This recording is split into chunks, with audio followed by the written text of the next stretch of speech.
Hello, ladies and gentlemen, and welcome again to Syriana Analysis. I'm your host, Kevork Almassian. Thank you very much for tuning in to today's live streaming. I appreciate you all, whether you're tuning in on YouTube or on Rumble.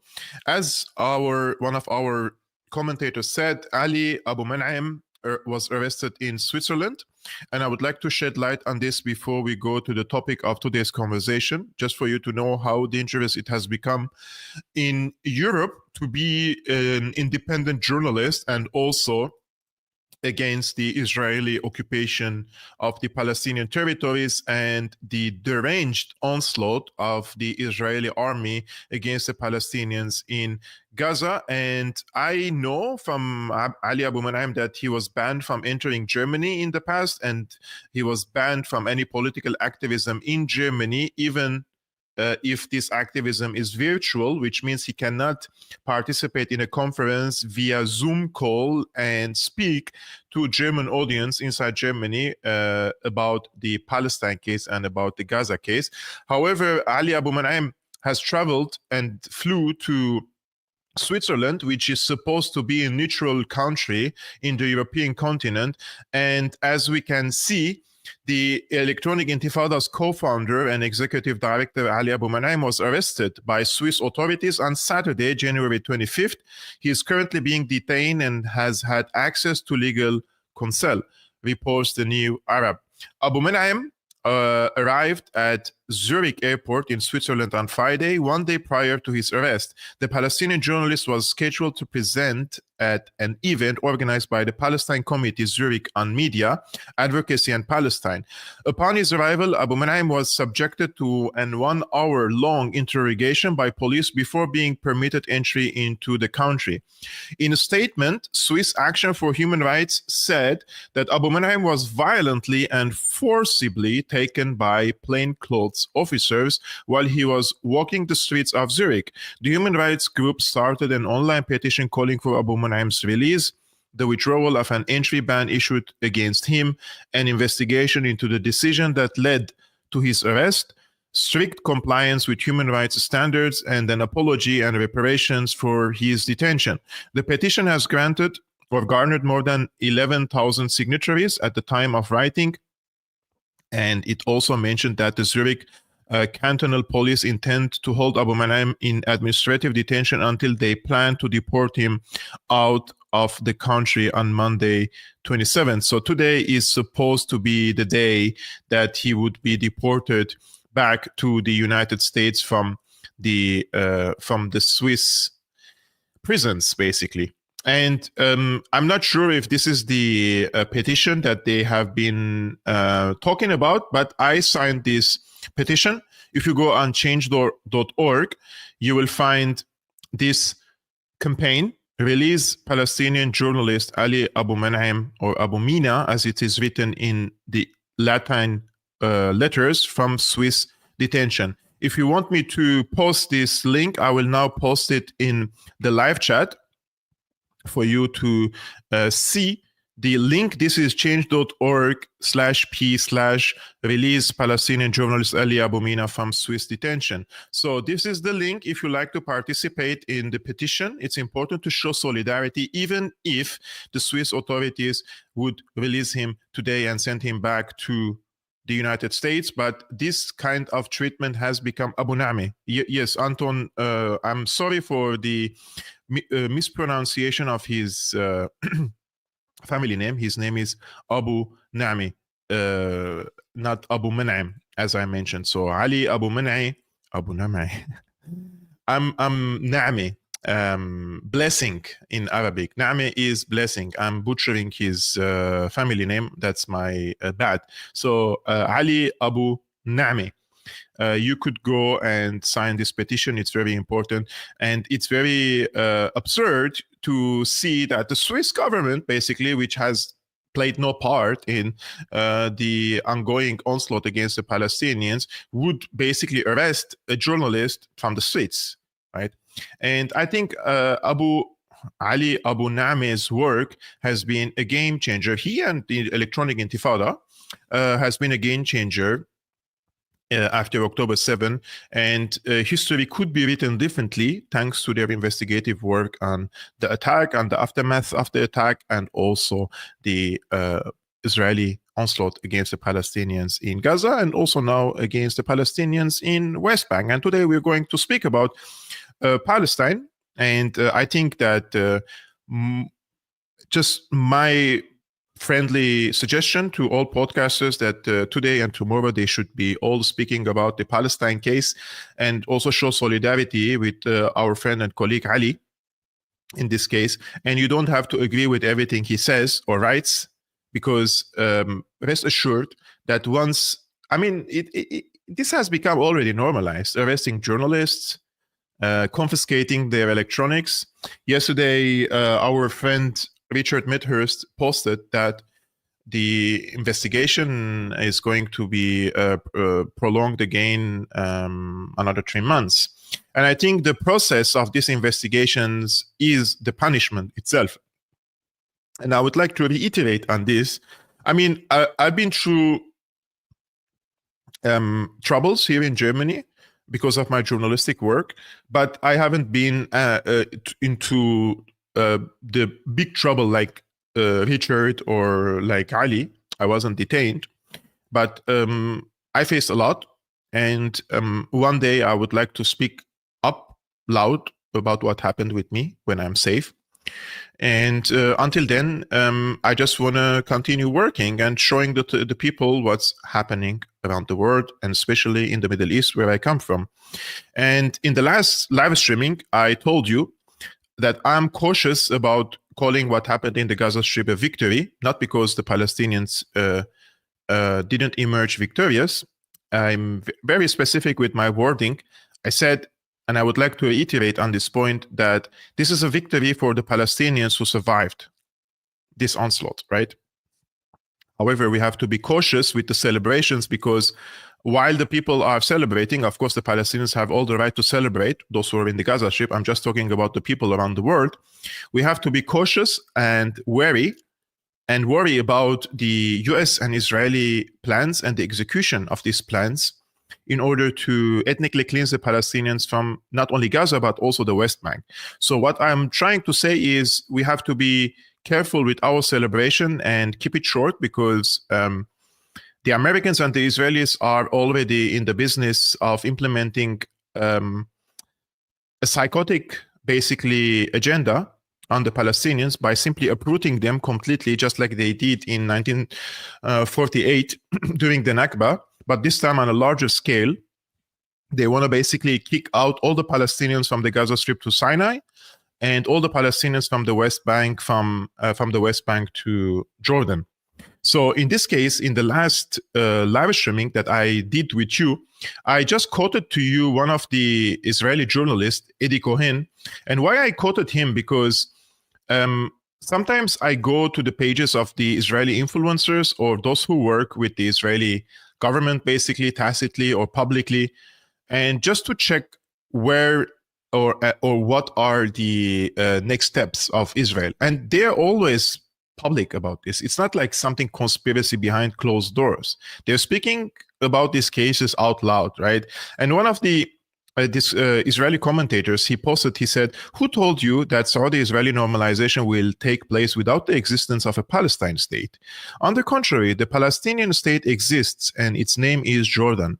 Dear Palestinian, do not dream of any other country other than Jordan. Dear Jordanian, dear Jordanian, I'm sorry for the Palestine state you have, so that you don't return to the tents homeless as you were one day." So basically, they're trying to now sell the idea that the Palestinians of West Bank have to go to Jordan, and the Palestinians in the Gaza Strip have to go to Gaza. Now, I want to do some explanation about this, how it developed and what happened basically. And I'm going to start the timeline from October 7, although we can go back to 48, as I mentioned, the Nakba. 700,000 people were ethnically cleansed and forcibly thrown away from their towns and villages.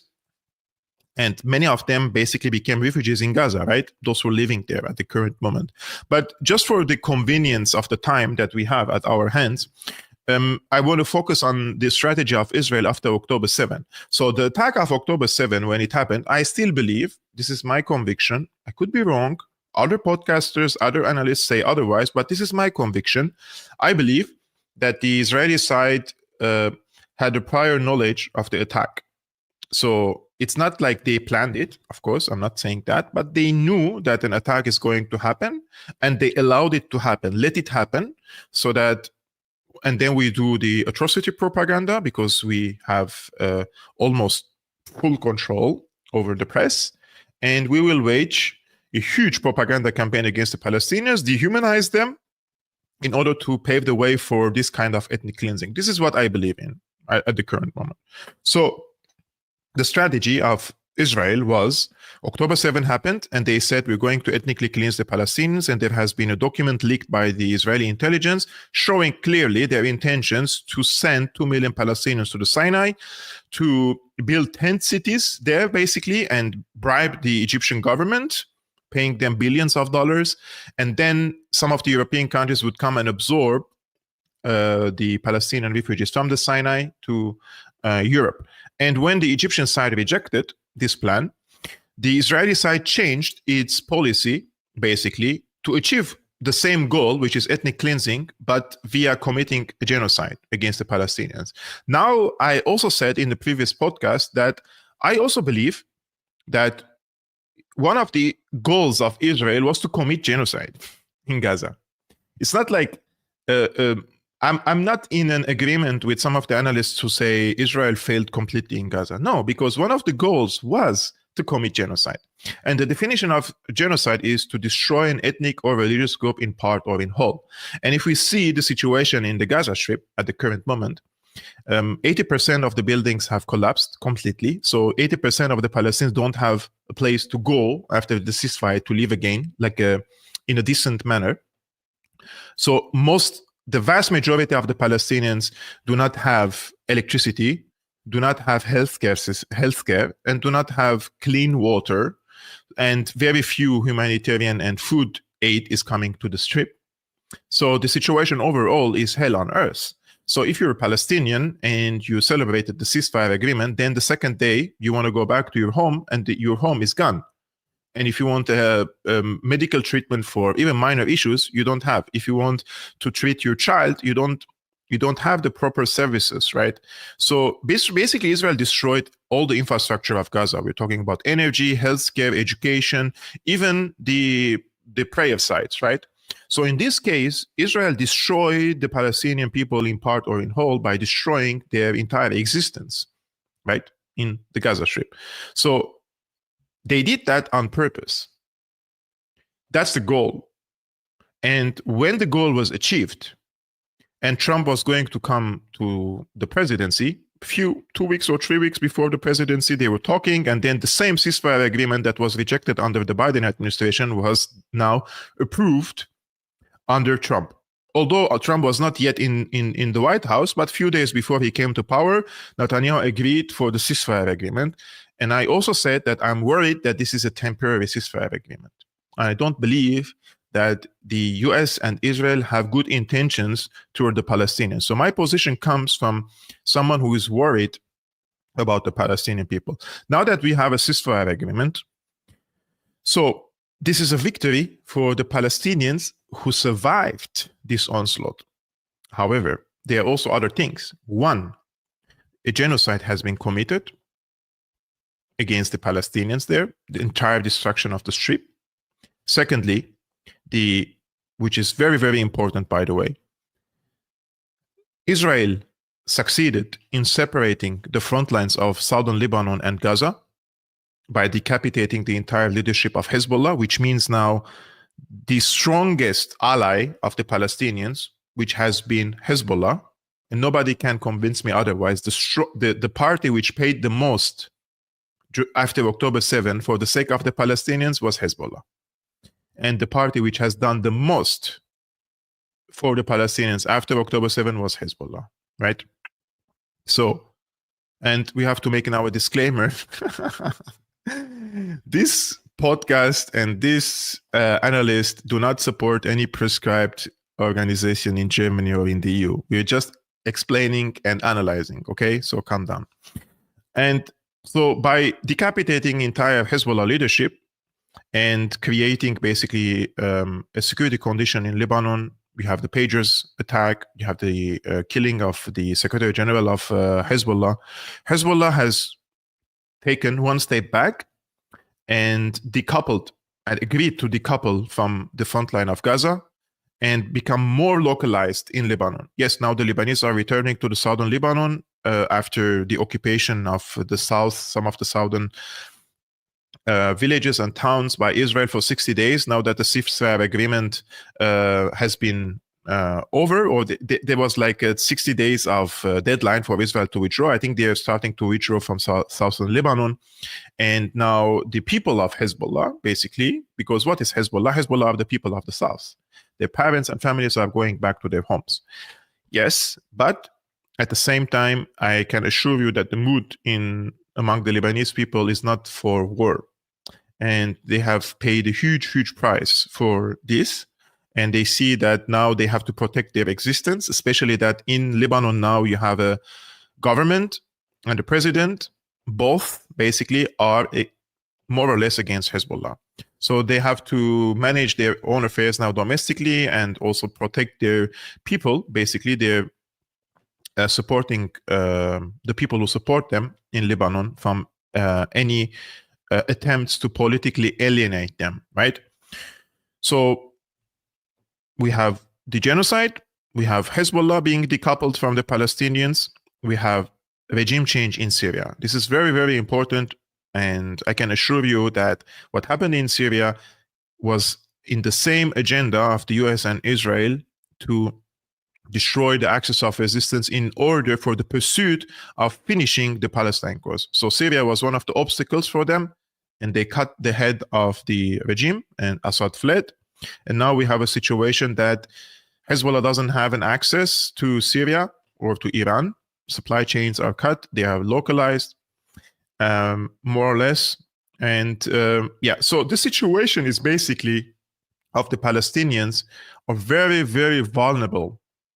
So when you put this context in front of our eyes, we understand why Israel accepted the ceasefire agreement and why the Americans pushed for the ceasefire agreement, because this is a temporary measure for them. Now that the Palestinians are no longer facing the war machine of Israel, they will try to go to their homes and they will find nothing, and nobody will come and reconstruct Gaza. They will keep it the way it is for as long as they can in order to spread this desperation among the Palestinians and probably push them into infighting. And then somebody like Trump comes and says, let Jordan take the Palestinians from West Bank and let Egypt take the Palestinians from Gaza. This is what he says. So this is, again, the same goal of ethnic cleansing, which was already the case on October the 8th, basically. But after committing a genocide and after coming after Hezbollah and after the regime change war in Syria. So those are all sequence of events that happened in the past year. All are interconnected and correlated, including I don't know if I should use this word, the soft coup basically in Iran. Some of my Iranian friends who are very pro-resistance, they're calling it a soft coup.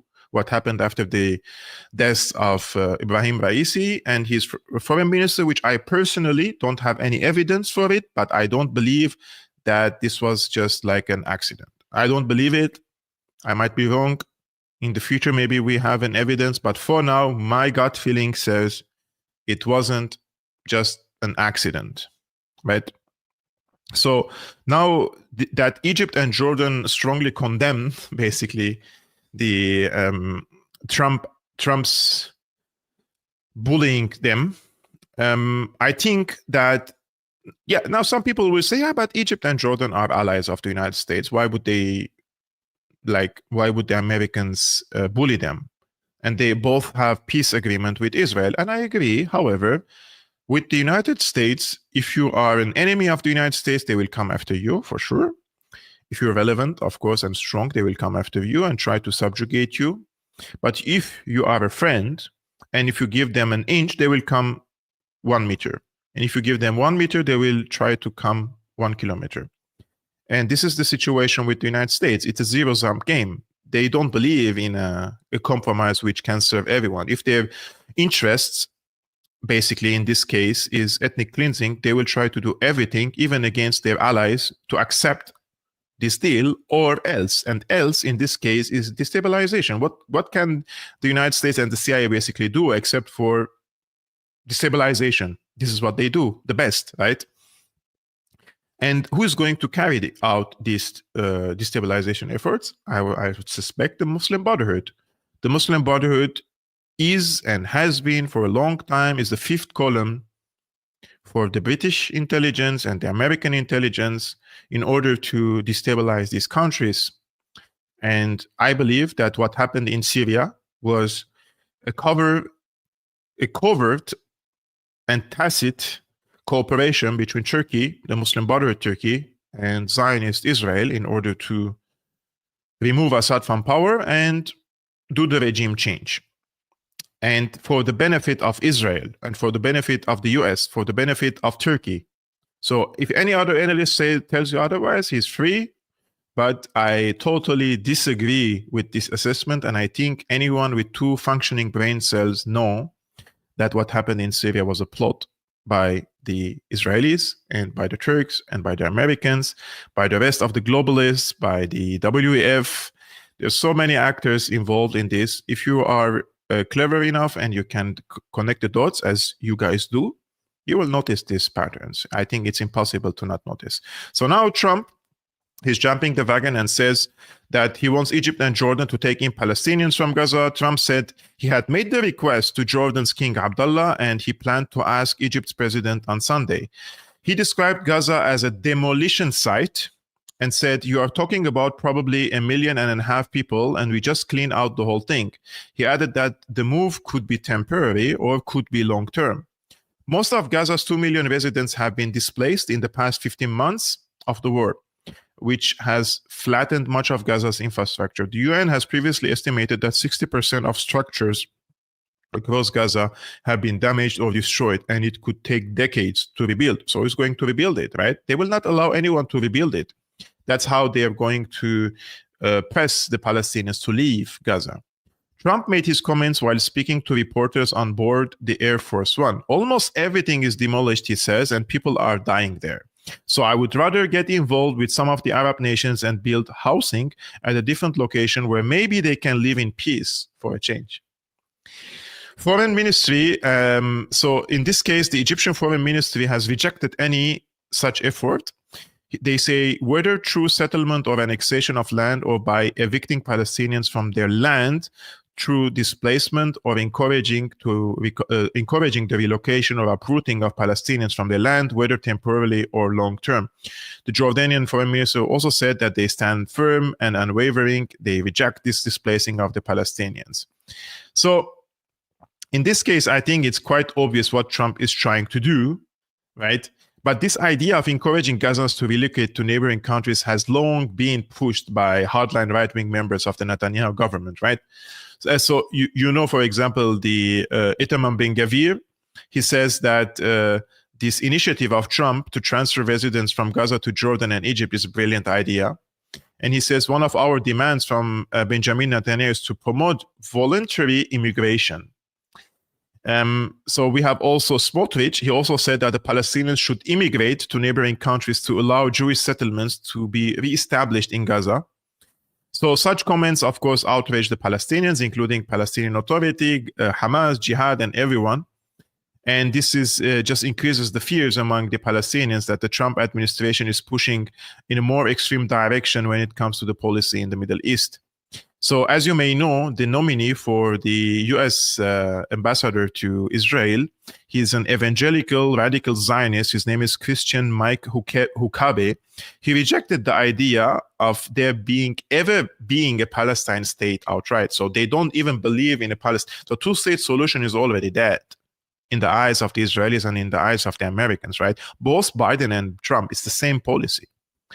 And he says the Palestinians had their chance in Gaza, talking to an American television, and look what happened there, he says. So they will not give the Palestinians a statehood. So this is the video of Trump, by the way. saying that this is an audio talking on the air base or something.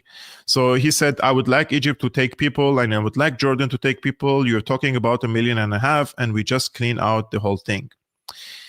Take a look. I'm talking to General El-Sisi tomorrow sometime, I believe. And I'd like Egypt to take people and I'd like Jordan to take people. You're talking about probably 1.5 million people. And we just clean out that whole thing. It's, you know, it's over the centuries that's many, many conflicts that site. And I don't know, it's something has to happen, but it's literally a demolition site right now. Almost everything's demolished and people are dying there. So I'd rather get involved with some of the Arab nations and build housing at a different location where they can maybe live in peace. Temporarily, or it could be either. It could be temporarily, could be long term. Could be temporary, could be long term. Of course, it will be long term. This is the plan of the displacement, forcibly displacing the Palestinians from entire Palestine, basically. And this goes in line with the radical Zionist ideology, which says this is a biblical promise. They have to take over everything, right? Now, I was surprised to see that the Egyptian ambassador to the UN has written an article, an opinion article about this case, and he has condemned this. It is, I don't know if he previously published any articles regarding this case, but I'm happy to see that Arab diplomats are writing opinion articles, something that I wish that the former Syrian government would have done that. They say the call by Israel for evacuation of over 1 million Gazans within Gaza is not only impractical, but also runs counter to these legal obligations of an occupying power and would precipitate a humanitarian catastrophe. This evacuation call further defies the notion of the two-state solution grounded in the fairness and justice, stripping citizens of their homeland and rendering them perpetual refugees doesn't move us closer to a permanent political solution, but rather repels and fuels tormented sentiments of anguish and thus reactions in the form of violence out of vengeance. In an ever-evolving narrative surrounding the Gaza conflict, there have been false claims associating Egypt with the enforcement of a blockade and a siege over Gaza. Concurrently, there are voices advocating for Egypt to open its borders, permitting Palestinian refugees to seek sanctuary in Sinai. Egypt's stance is clear. It cannot be part of any solution that involves the transfer of Palestinians into Sinai. Such a move would trigger a second Nakba, an unimaginable tragedy for resilient people who have been unbreakable bond with their ancestral land. Let us be clear, Egypt is not in the business of entertaining any proposition that would dilute the question of Palestine. I think it's important to express the opinion of Egypt via such opinion articles in The Hill, for example. He says, to end the cycle of violence, we must recognize the decades of policies that have been diminished the hopes of a just and equitable Palestinian statehood.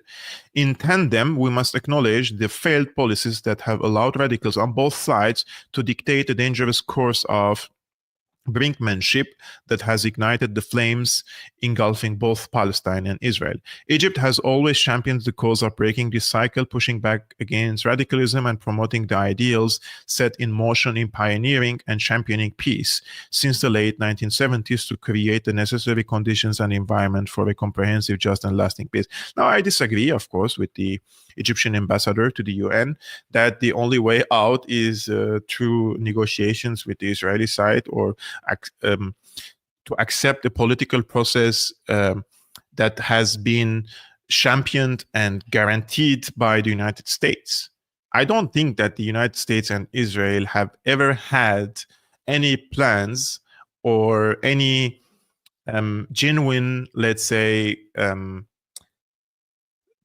they were not genuine with their words that they would like to establish two-state solution. I don't think that there has ever been a credible politician in the US or in Israel who worked genuinely for a two-state solution. They always wanted a one-state solution. But they used the negotiations to buy time, to alienate the Palestinian people from the political parties, to alienate Gaza from the West Bank, to separate them, to basically build settlements that basically creates impossible conditions for the Palestinians to live in dignity, to create an apartheid system, racial segregation, and kill every hope for the establishment of the Palestine state. That's how Israel looked to the negotiations from the 70s and 80s and 90s. It's not like something it has been developed now, like the ambassador is trying to say. I mean, all my respect to him, but I don't agree that the Israelis were genuine in the 70s or the 80s or the 90s in their negotiations with the Palestinians. They were not. They always wanted to kill the Palestine case, but they wanted to buy time and separate the Gaza from West Bank to build settlements and separate all the cases from each other. Like Syria separated from Egypt, Egypt is separated from Lebanon, everything is separated from each other, although all Arabs should basically, and if we're talking about this realistically, they should all negotiate together. So they are in a stronger position, but this never happened. Now, I mentioned if Egypt, I'm sure Egypt will reject this solution, right? But at the same time, I'm also sure that Egypt is in a very, very bad and dire economic situation. And if you remember what Donald Trump said a few days ago, he has cut all the foreign funding and aid to all the nations around the world, except for Israel and Egypt. So he could leverage on this and try to blackmail Egypt, because now Egypt needs this money. I don't know how much is the per year. Let's check how much aid the US sends to Egypt per year. So every year,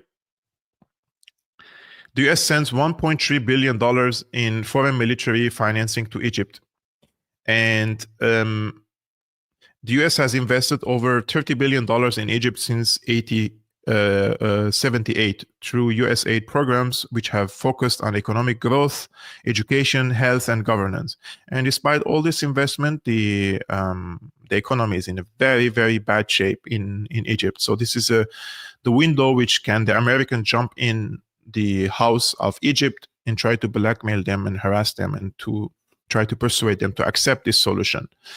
Or the Israelis would do it by themselves. I'm not saying this will happen. I'm just saying what they could try to do, right? And in this case, I would like to bring your attention to this article, which was published, I think, 2 weeks ago. And yes, on the 8th of January, 2025. So just for you to know the mood in Israel and what they are planning for Egypt, right? So I said that the Israelis and the Americans may try to destabilize the Sinai in order to persuade Sisi to accept this ethnic cleansing of the Palestinians.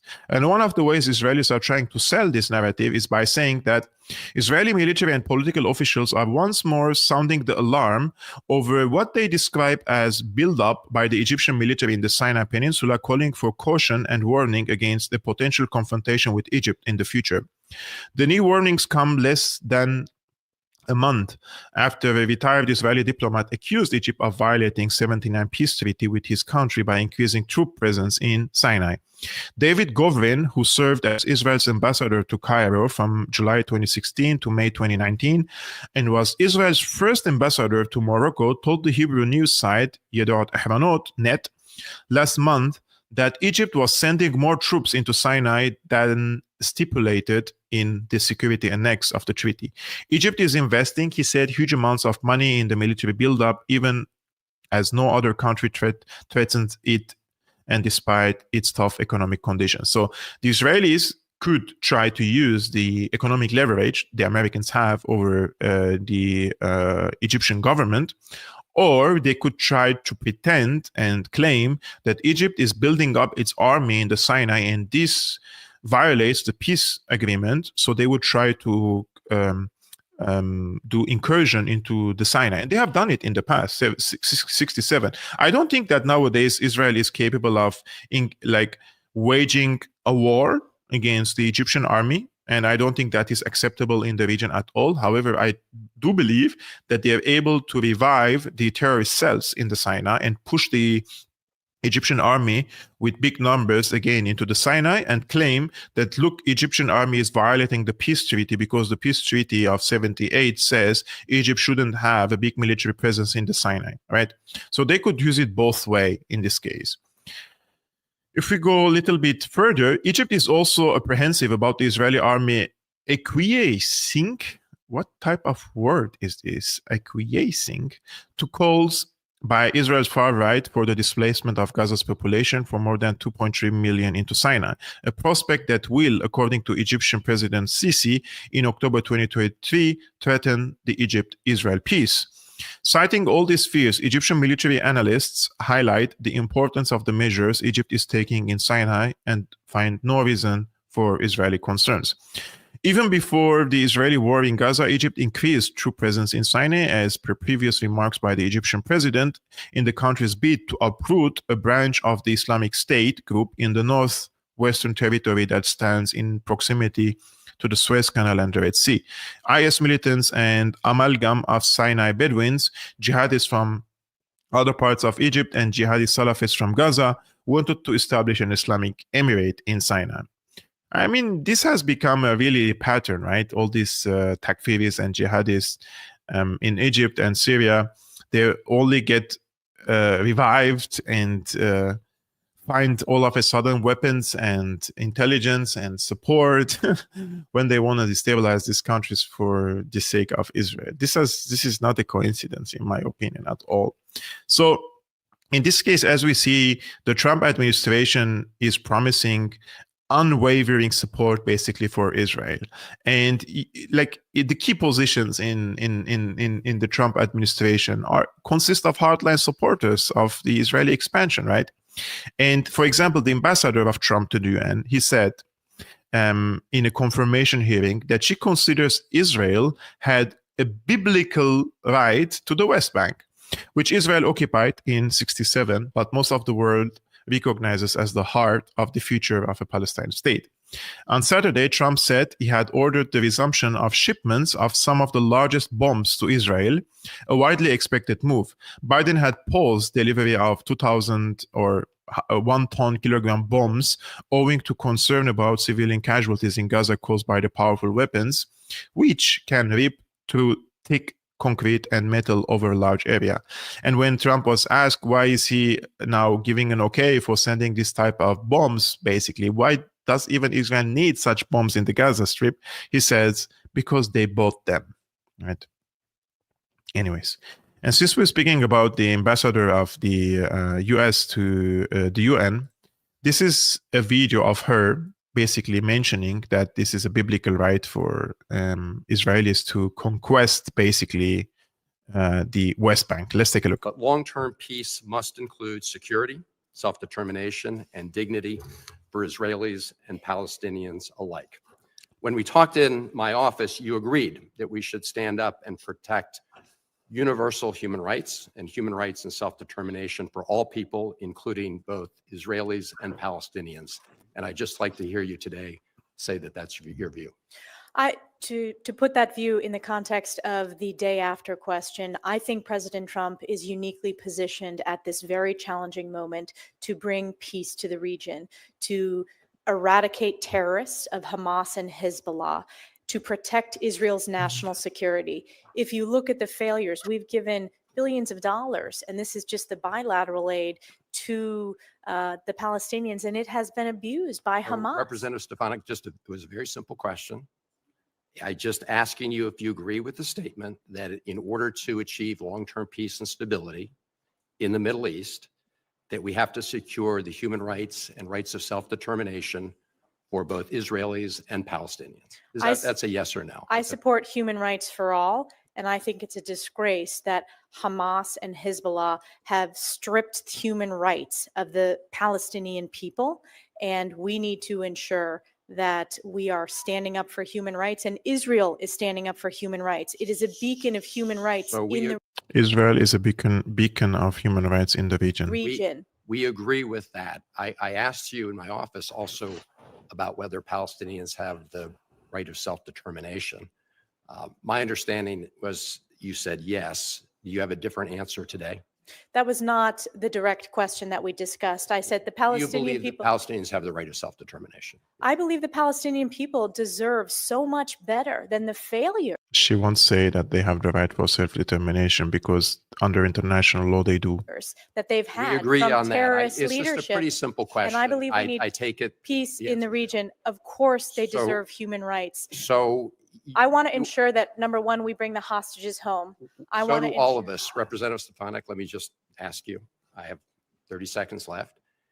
I'm rarely surprised by answers in my office, but I did ask you whether you subscribe to the views of Finance Minister Smotrich.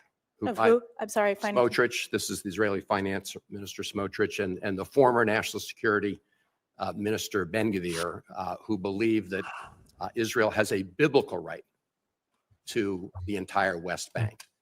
And in that conversation, you told me that, yes, you shared that view. Is that your view today? Yes. Okay. I think when it comes to this very difficult issue, if the president is going to succeed at bringing peace and stability to the Middle East, we're going to have to look at the UN Security Council resolutions, not just the ones on Lebanon, which we should enforce, but other UN Security Council resolutions. And it's going to be very difficult to achieve that if you continue to hold the view that you just expressed, which is a view that was not held by the founders of the State of Israel, who were secular Zionists, not religious Zionists. So there is a biblical promise for Israel to occupy all of Palestine. And this is the situation that we're living nowadays, that there is no international law, there is no international regulation, there is no rules-based international order. It's a jungle, right? It's a jungle, and you have a unipolar system, still a unipolar world, under which the US has its grip over the world, and they can just impose anything on anyone. They can uproot people from their homes, they can kill hundreds of thousands of people, and they can take their land. This is an American-Israeli project. It's not just like an Israeli project. This is a shared project by the United States and Israel.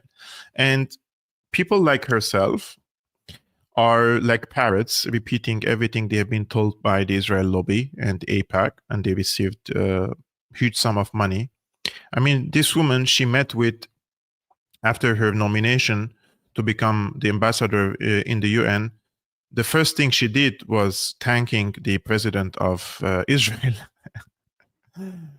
It's so absurd. Like sometimes, I mean, what kind of analysis you can present, right? Like, what can I analyze in this? Nothing. Alex, thank you so much for your generous support. Guys, if you are into supporting independent journalism and you have the means, I encourage you to become a patron, or you can become a premium member, or there are other means in the description below. Your support means the world to me, and because thanks to your support, this channel is capable of continuing and developing. As you may know, this channel is definitely suppressed and shadow banned by YouTube.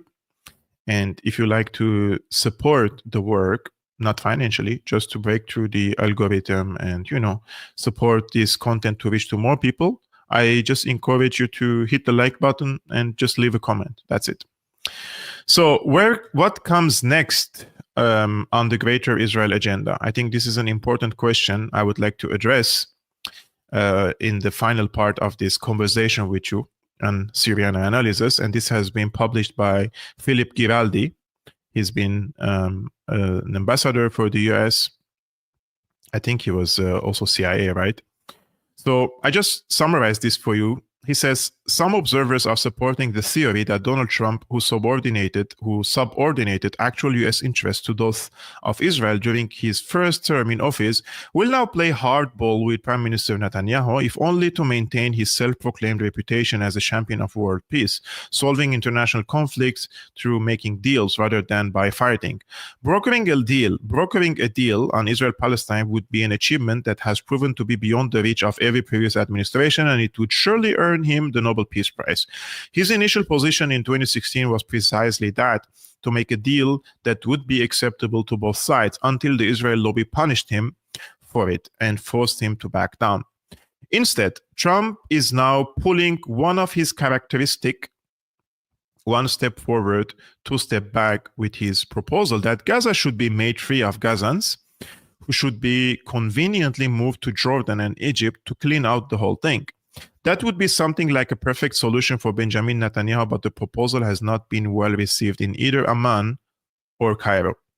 While it is true that Witkoff induced a reluctant Netanyahu to accept a temporary ceasefire, possible off-the-table concessions to Israel that made the deal work have not been revealed. Israel's special seat at the American foreign policy table remains in place evidently, with a recent Trump initiative to suspend all foreign aid for 90 days, included Ukraine, but exempted Israel. Indeed, the working level of Trump's administration is measurably more rapidly pro-Zionist than were their counterparts under Joe Biden. The new ambassador to Israel, Ziocon, Mike Huckabee, denies that Palestinians ever exist and sound a lot like a settler leader, which makes one wonder whether he will defend American interests at all.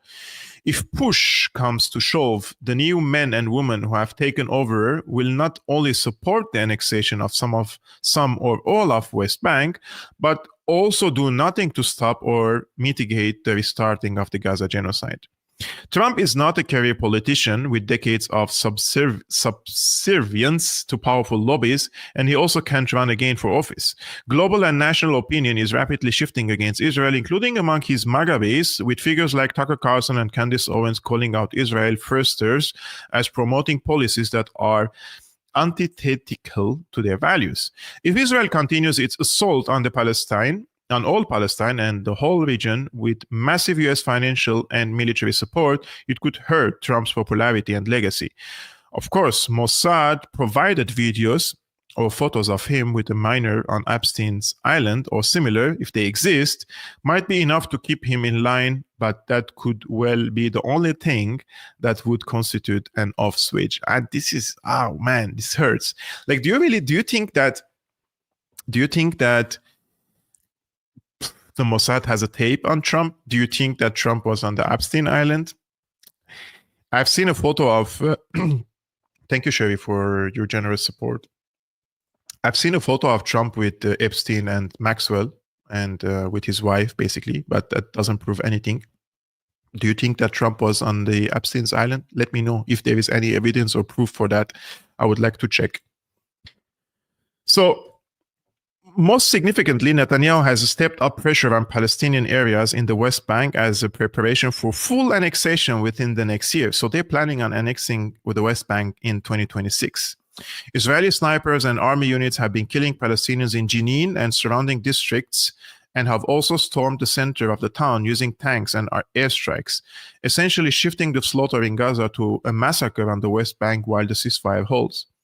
And beyond that, the new administration has apparently rewarded Netanyahu by lifting a ban on the supplying of certain categories of weapons that the Biden administration had blocked, including 1,800 of the devastating MK-84 2,000-pound bombs that have so effectively destroyed Gaza.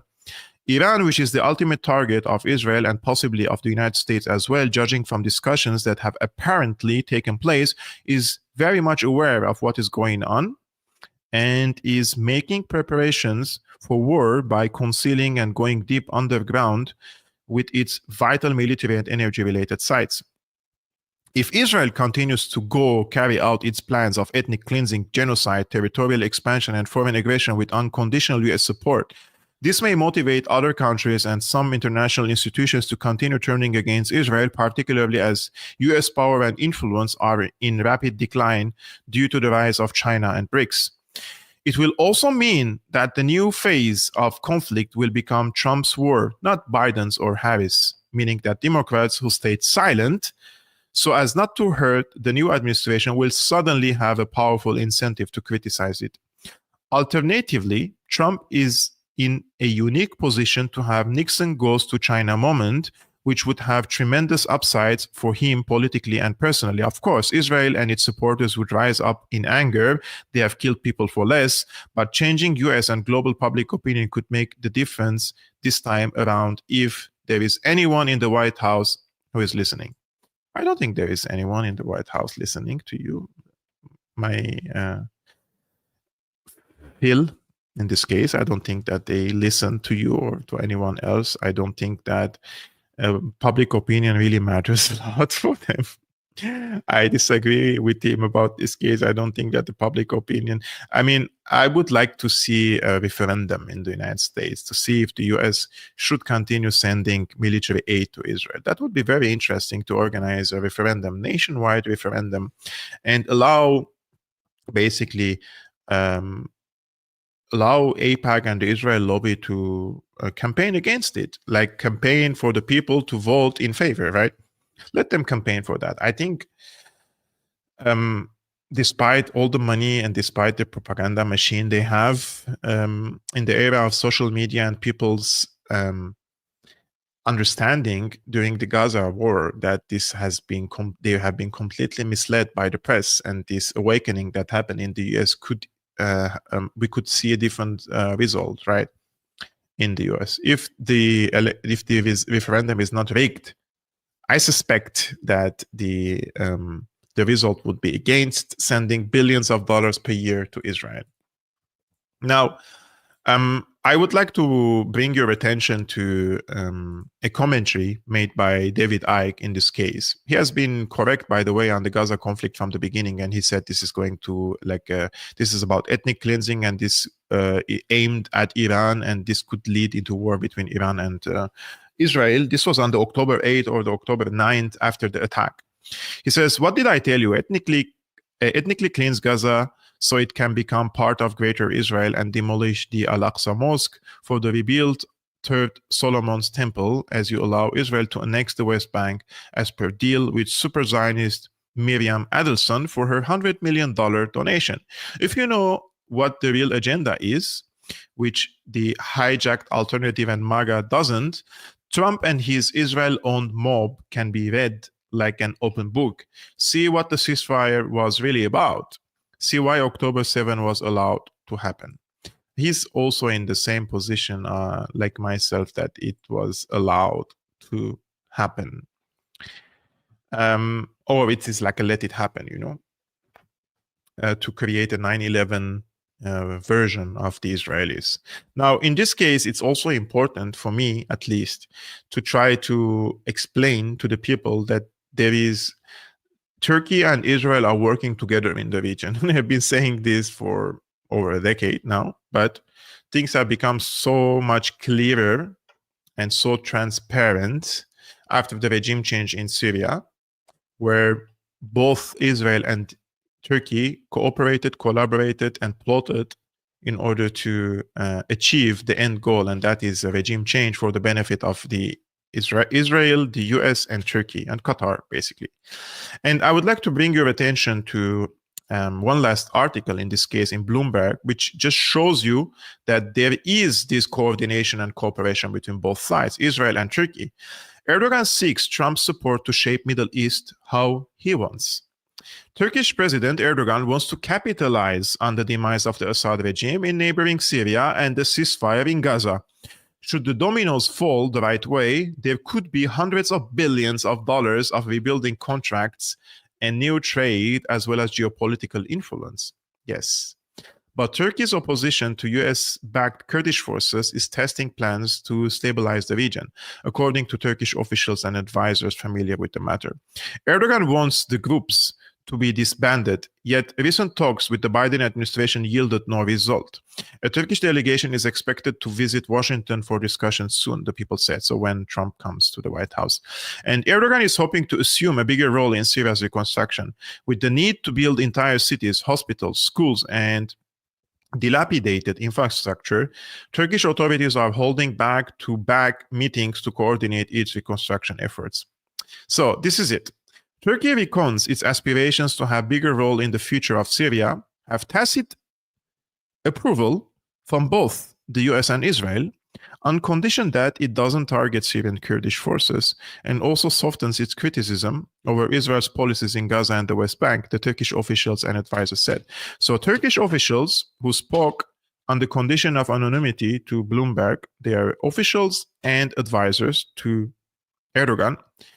They say that there is a tacit agreement between Turkey and Israel, basically. And Turkey has received a tacit approval from both Washington and Tel Aviv in Syria to have a bigger role in the region, not only in Syria, but in the entire region, with the condition that they would not target the Syrian Kurdish forces and soften their tone over Israel's Gaza and West Bank policy. And I think, what has Turkey under Erdogan done for the Palestinians except for talk anyways? Yeah, he has a big mouth. He has been criticizing Israel for a long time. What did he do for the Palestinians? How did he help the Palestinians? What type of tangible support he has given to the Palestinians? He has given more to Israel. He's allowed the passage of 40% of Israel's gas and energy needs from Azerbaijan. He has enabled 40% of Israel's war machine. But what did he do to the Palestinians? I'm very curious. What did he do to enable a two-state solution? What did he do to keep the Palestinians in their land? What did he do against the settlements? What did he do, basically? He has been the fifth column, and he has been the psyop that Israel needed in the region to brainwash millions of Arabs and Muslims into believing that he is the guy who is coming to save them from the misery caused by Israel and the US in the region. However, he is plotting against the Arab and Muslims in the region, especially in Syria, Lebanon, and the rest of the Middle East, and plotting against them and receiving a tacit agreement from Israel and the United States to do exactly that. That's the one thing that many, many, many Syrians do not know, and Palestinians as well. And many, many of them are brainwashed beyond belief. I'm very sorry to say it. It hurts me as well to say these things, but there is no other words to describe somebody who is a Palestinian or a Syrian who used to see Assad as the evil monster, but at the same time sees Erdogan as the savior, as the sultan, as someone who is going to come and liberate Palestine. And as I mentioned to our friend Dimitri Laskares, there is a higher probability to watch a serial killer movie on the Vatican TV, basically, than seeing Erdogan going to war against Israel. And mark my words about that. My friends, thank you very much for tuning into today's live streaming. I appreciate every one of you, and I appreciate the supporters of Syriana Analysis. Before leaving this live streaming, I would encourage you to hit the like button, subscribe to this channel, and leave a comment just to help me with the algorithm and the suppression of YouTube. And if you like to support this work financially, you can become a patron, patreon.com/Syriana Analysis, or there are other means in the description below. Choose whatever one you like. I also added one more thing in the description below. This was by a recommendation of a friend. It's a blockchain, blockchain.com, the website which you can buy and trade cryptos. And I can do like a referral, give you a referral code. So I'm not telling you to do anything. This is not a financial advice, but if you like to create a wallet online on blockchain.com, you can use my referral code in the description below, and you could get a commission, and I could get also a commission. So all sides are winning. And I will see you tomorrow with our friend, Thomas from Helsinki. Thomas is going to come to our show. He has Thomas Malinen. He has written a very long article about the best case and worst case scenarios for Ukraine, which is very thorough and long. We're going to discuss that now that Trump has stopped sending military aid to Ukraine for 6 months. What is going to happen to the Zelensky regime, and what is the fate of Ukraine? We're going to discuss that tomorrow at 5 p.m. Central European Time, 11 a.m. Eastern American Time. So stay tuned for that. I wish you a great day. Peace be upon you and upon your families. Salam.